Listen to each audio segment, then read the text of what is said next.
मालवण तालुक्यातील सर्जेकोट येथील गंगाराम उर्फ जीजी आडकर हे काल रविवारी रात्री आपली जनता जनार्दन नावाची मच्छीमारी पात नौका घेऊन 3 खलाशांसह समुद्रात मासेमारीला गेले।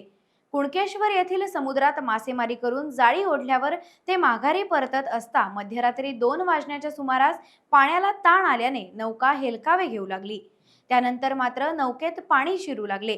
शेवटी चोहीकडे अंधार आणि आधार संपलेला असता जीव वाचवण्यासाठी एकमेकांना नौका बुडत असता आधार देण्याची स्थिती नव्हती। जीवाचा आकांत सुरू होता। अखेर नाव सोडून चौघांनी समुद्रात उड्या घेतल्या।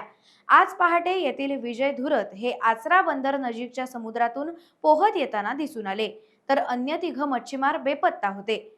आज सकाळी हिरलेवाडी व वांगणी किनाऱ्यावर 3 बेपत्ता मच्छीमारांचे मृतदेह सापडले आहेत। टाइम्स डिजिटलला लाईक करा, शेअर करा, सबस्क्राइब करा आणि बेल आयकॉन दाबायला विसरू नका। Times digital.